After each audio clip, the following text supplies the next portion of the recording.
Before the success stories, the progress, there was you.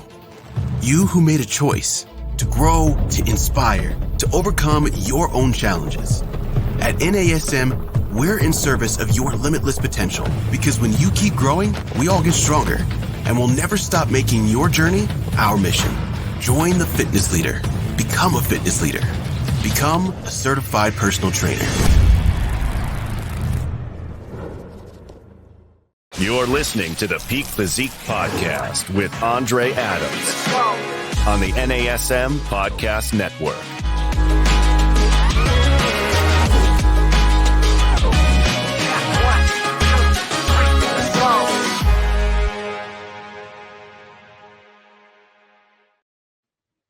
Welcome back, everyone, to a fun and exciting episode of the Peak Physique Podcast, powered by NASM.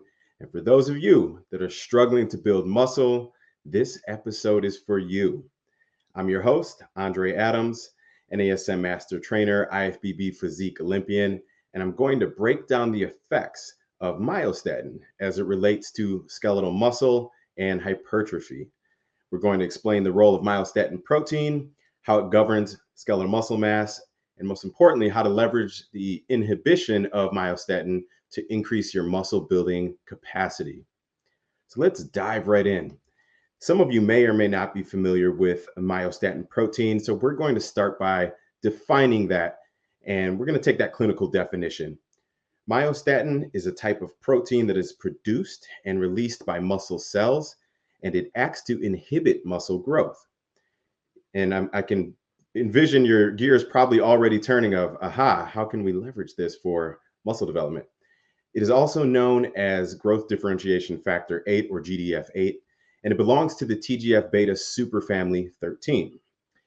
Myostatin signals through activin receptors and negatively regulates skeletal muscle size, and was the first described myokine. So just to kind of recap that, right, it governs total skeletal muscle, and there's a down regulation of skeletal muscle that myostatin will actually produce. Now, with that being said, I know there's going to be a lot of questions on, how do I check my myostatin? How do I lower or increase my myostatin? But before we get there, let's pause and talk about what are the effects on skeletal muscle development. So when we think about in terms of bodybuilding and the physique athlete, definitely some interesting stuff here, right? Where if we can downregulate myostatin, or at least regulate it into a much tighter, lower range, it could potentially increase your muscle building capacity. And the first thing we see, if we look at some case examples throughout history, you see lab mice, right? They actually call them knockout mice, where they've actually knocked out the myostatin protein within their bodies and observed to see what are the benefits, what are the risks, and what are the things came along with that inhibition of myostatin. And with these knockout mice that have, we'll call it myostatin deficiency, they exhibited higher skeletal muscle, but there was another side effect that was very fascinating, and that was that they produced less adipose tissue. So increased muscle with downregulating myostatin and a lower adipose tissue concentration. So again, when you're thinking bodybuilding, it kind of sounds like something that could help a bodybuilder, right? And there's not a ton of studies in human trials, but there are some things that we're going to dive in here shortly. If we look at other animal studies, think about the Belgian blue cows. You guys have probably seen these. We'll call them cattle, actually. So Belgian blue cattle. If you haven't seen one, Google it. Highly encourage you. They look like the Arnold Schwarzenegger cattle, right? And a lot of people probably wonder, like, are they giving these animals hormones or anabolic steroids? Why are they so muscular? And interesting fact for you, there's some dogs like this too, by the way. Interesting fact is that they are actually myostatin deficient. Blue Belgian horse could be another example, right? So same thing, they're very, very lean and they don't produce a lot of adipose tissue, but they basically have the governor off in terms of how much skeletal muscle they can grow, right? So they're in this anabolic state. And if you think about throughout history in bodybuilding, everyone has different types of genetics. So if you've ever competed, if you coach athletes, you'll fully understand that concept, right? And it takes a combination of different things to be successful in the sport of bodybuilding. such as good coaching, adherence to the plan, right? Diet and training. And then most importantly is genetics, right? So if you're an ectomorph, mesomorph, endomorph, or any combination therein, it can change and skew the amount of potential that an athlete has. But nobody's really talking about myostatin. So this is where it gets interesting. And if we think about some of the most dominant, dense, and muscular physiques of all time, I'm just going to go straight to the GOAT himself, good friend of mine, Ronnie Coleman. You have to wonder and ponder, was he myostatin deficient, right? And there's been definitely some cases throughout history where you see small children, 4, 5, 6 years old, that look like small bodybuilders, and they have the same issue, right, where they actually do not have myostatin in their body, so there's nothing to inhibit the amount of muscle growth, and they're very lean, kind of chiseled physiques, right? And there's a whole other host of issues that can come along with that. So unfortunately, it's not all good, but just to give you some context when we're thinking about the effects on a bodybuilding or a physique athlete. Another one that comes to mind, and there's actually been some studies around himself along with 62 other individuals, is Flex Wheeler, right? So Flex Wheeler, if you guys tuned in, we actually had him at last year's 2023 Arnold at the NASM booth, and I got to catch up and do a nice interview with Flex Wheeler, one of the most impressive physiques of all time, right? He's widely considered the Sultan of Symmetry, or the greatest bodybuilders to not win the Olympia, only because Ronnie Coleman was in his way. And when you look at Flex, he had that same combination of high androgen receptors combined with myostatin deficiency, and his was actually measured. So for you guys that are old enough, and if you're not old enough, I encourage you to go back and just look this information up. It's public information. 1998, Balco Laboratories conducted a study. They were studying athletes, specifically a lot of bodybuilding athletes, and they analyzed 62 men who previously had made incredible gains in muscle mass from lifting weights, right? So a lot of hypertrophy, a lot of skeletal muscle and density. And these were individuals they wanted to study and learn, is there something else? What's a common denominator other than normal training, dieting, supplementation, potential PED use? What else could the most impressive physiques here have in common, right? Specifically, let's look at myostatin. Now, out of these 62 men, 9 of the bodybuilders were diagnosed with having a myostatin mutation. This is where things get interesting. Out of those 9 men, 1 had a full myostatin deficiency, and that was Flex Wheeler. And when we're talking myostatin deficiency, Flex actually had a very rare form. It's the rarest kind, and it's called the exon 2 gene. Okay, so this is a myostatin mutation that Flex Wheeler had, and I promise you, Ronnie Coleman probably had something similar. I don't believe Ron was ever tested. Now, what does that exon 2 gene mean? Well, that means that his body actually has significantly more muscle fiber per muscle group than an average person, right? So if I look at a bicep, a quadricep, or any primary muscle group like this, where we're looking at hypertrophy, it's going to have a higher response with more androgen receptors, more muscle fibers, and ultimately a higher capacity to develop skeletal muscle than an average human. So this kind of explains some of the uniqueness to Flex Wheeler's physique. When you think back and you look at those early 90s, late 90s videos from the Mr. Olympias, every little muscle on his body is developed, right? You can see an 8-pack, you can see detail and muscle groups we didn't even know we had.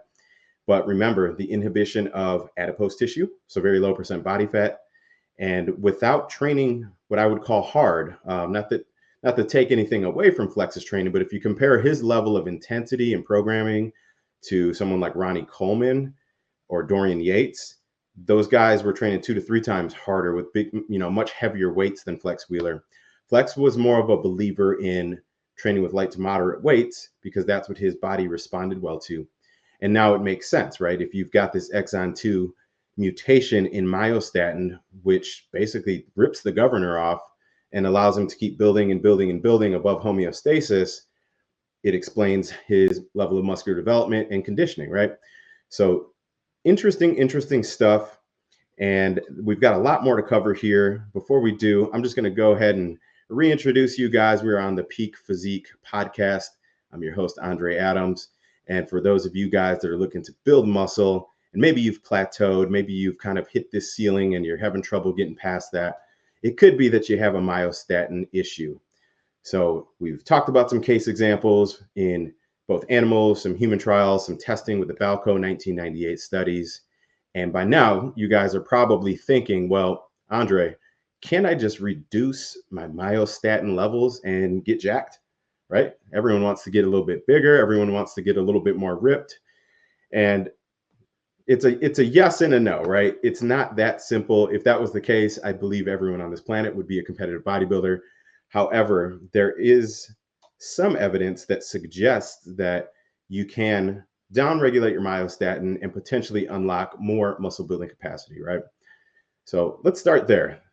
A fellow by the name of Dr. Well actually published a study measuring the effect of myostatin levels and muscle mass in mice and concluded that if you're going to inhibit the amount of myostatin, anything less than a 60% reduction is absolutely useless for muscle gain.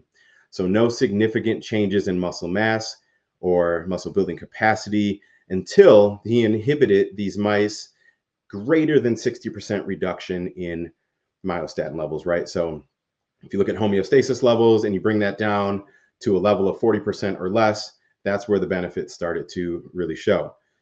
Now, here's the interesting thing.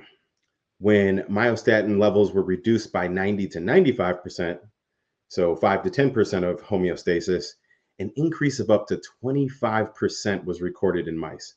That is huge, right? If we think about how significant that is, let's take a 100 kilogram person and add another 25 kilograms of muscle. That's like over 50 pounds. That is a huge deal, right? So that's, I believe, where most people are kind of thinking, again, why can't I just reduce my myostatin and get that extra 10 pounds or 20 pounds of muscle, as indicated here with these mice in these trials?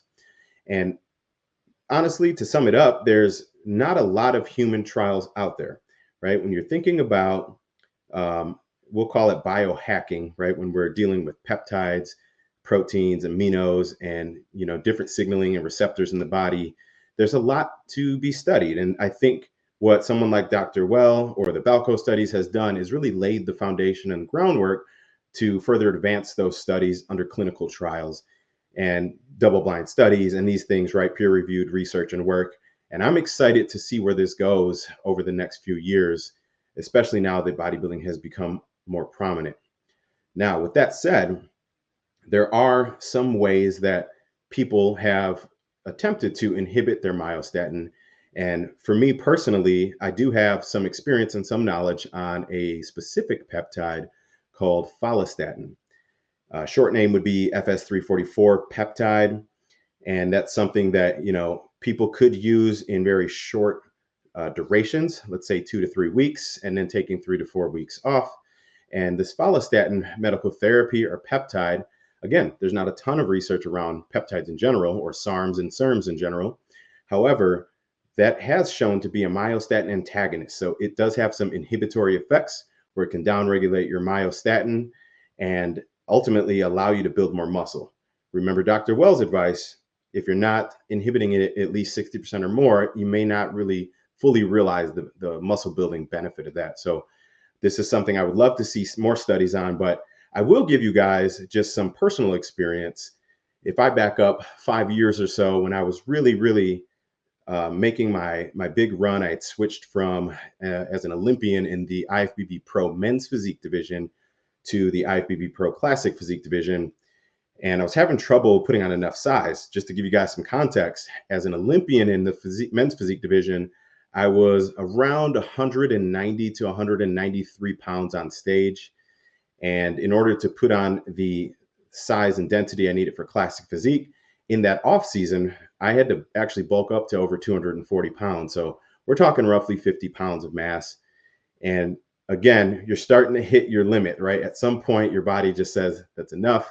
I don't care how much you feed me. I don't care how intensely you're training. This is my limit. I'm going to govern it. And for me, that limit was around 225 pounds. Never had broke 230 in my life. And I felt like I was force feeding food all day long, sometime in the middle of the night.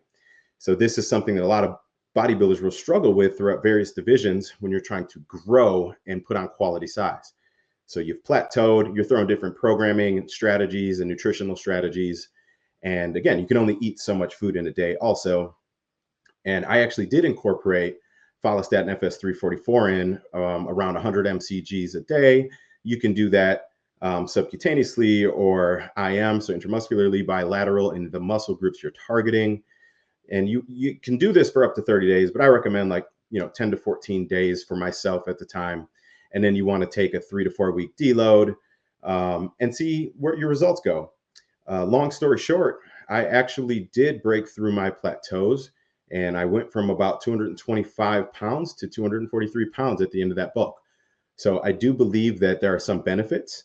And again, I am not a medical advisor, so I always recommend consulting your medical team and discussing these things. But if you're working with medical professionals that do offer peptide therapies, other medical therapies, this might be one to discuss with your care team and see if it's a good fit for you. Short half-life, it's only about a 90-minute half-life. So some supplements in general, including peptides, you have to really think about timing, just like you would with your nutrients, right? Like your nutrition, if I'm thinking about carbohydrates, you need to time them pre and post workout to get the right signaling. Very similar concept with something like Follistatin, 90-minute window. So you would definitely want to target around your workout times to actually get the result that you're looking for, right? Now, if we think about other things like sarcoplasmic hypertrophy, that's a term that means when glycogen storage increases, it increases the size of the muscle cell, right? So the hypertrophy is coming from this sarcoplasm, and it makes it essentially temporary growth. So that's not going to be long-term growth where you've actually increased the number of fibers in the muscle. And, once your myostatin levels come back to homeostasis, everything stays and you keep your gains. Since it's, sarcoplasmic hypertrophy, it's kind of a temporary gain, which means once those myostatin levels return to homeostasis, the muscle size and the amount of glycogen that you can pack into that muscle are going to actually decrease, and some of that mass could and more likely be lost, right? Similar to the effect of an individual that's using PEDs, where you're temporarily increasing muscle nitrogen and protein synthesis. So that's just something to consider if you're using any kind of nutritional practice or supplement therapies to inhibit myostatin. Unless you're physically increasing the quantity of muscle fibers, if it ends up as sarcoplasmic hypertrophy, those are temporary gains. So keep that in mind, as opposed to, myofibrillar hypertrophy, which is actually increasing the density, the size, and the quantity of muscle fibers. And that's a bit of a more permanent gain, right? Now, let's talk about some of the potential risks, right? Anything that we do, whether it's diet, whether it's intense training, there's always potential risks. And if you think about extended periods of myostatin inhibition, especially when genetically your body was not born to have these very low levels of myostatin for long periods of time, there could be some other issues that arise. Some of those issues might include things like soft tissue injuries due to lower collagen production. This essentially makes the ligaments and tendons, right, your soft tissue, a bit more brittle or dry, and it puts you at higher risk for soft tissue injuries. One thing you could consider adding if you're in a state of inhibited myostatin is potentially adding collagen, right? It's another protein peptide that is going to help improve the function and the health of those soft tissue, ligaments, tendons, hair, everything, right? So that could be something that you integrate into your own protocol to help balance things out a bit and avoid some injuries. Definitely, you would want to moderate the loads and resistance training that you're using so that you're not doing super heavyweight. You still need some stimulus to achieve hypertrophy. However, you don't need to be PRing all the time and putting your body at risk, right? Some people also do report things like post-injection pain from supplementation or peptide therapies like follistatin, or even flu-like symptoms.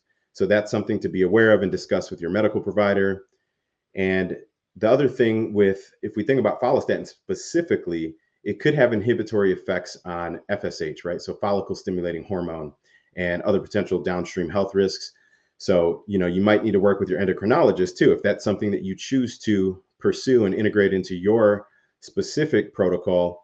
You would want to take supplementation and keep track, right? Maybe some blood work and labs to keep track of your follicle stimulating hormones as well, especially for women, right? Because obviously when we talk about the menses and like HPA, hypothalamic amenorrhea could be an issue that arises. So we want to make sure that all of these systems are functioning properly and you're keeping track of your labs and your blood work and so on.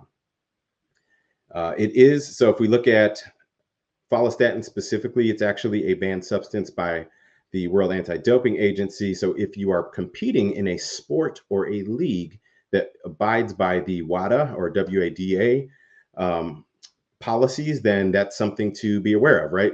There's certain fat burners, certain peptides, SARMs, and SERMs that are not allowed in those specific natural leagues. Even though it's not an anabolic steroid, these can be things that are just excluded from specific organizations. So just something to be aware of. And again, I'll just reiterate that some of these therapies are not well tested in clinical studies and are still considered taboo or biohacking. So when you're making an informed decision, make sure that you discuss with your medical team and weigh all your pros and cons and see if it's something that could help you and if it's worth if the juice is worth the squeeze. So that's my summary on myostatin deficiency and inhibition, what things to look out for and how you could potentially leverage that to increase your skeletal muscle tissue, and then also decrease your adipose tissue. Just some different things for you guys to think about. And I really hope that they do a lot more studies on this. This stuff, I find it fascinating. And again, it's kind of like in that biohacking realm, which is really top of mind. There's a lot of cool things going on these days where every month I see different research papers and articles coming out about, GLP-1 things like the semaglutides and different ways of just approaching weight loss and muscle development. Guys, thank you so much for joining me on this episode. We're going to wrap up there. If you have questions or you want to go a little bit deeper, feel free to reach out to me at any time. You guys can find me on Instagram at Andre Adams Official, or my team page, which is actually at teamadams_prep. And you can email me, trainingby.dre@gmail.com, or find us online at andreadamsofficial.com. Until next time, we will see you back on the NASM Peak Physique Podcast. Signing off.